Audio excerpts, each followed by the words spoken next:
Welcome back to our channel, where we provide solutions to common Windows 10 issues. In today's video, we'll show you how to fix the problem of Windows 10 not charging while plugged in. If you're experiencing this issue and want to find a solution, follow these simple steps. Step 1. Press the Start button. Step 2. Go to Settings. Step 3. Click on Update and Security.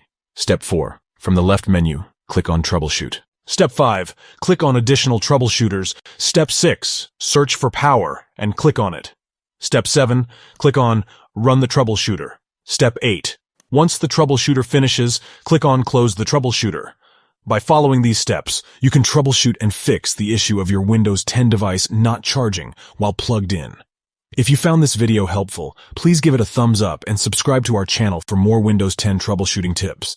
If you have any questions or suggestions, feel free to leave them in the comments below. Thanks for watching, and we'll see you in the next video.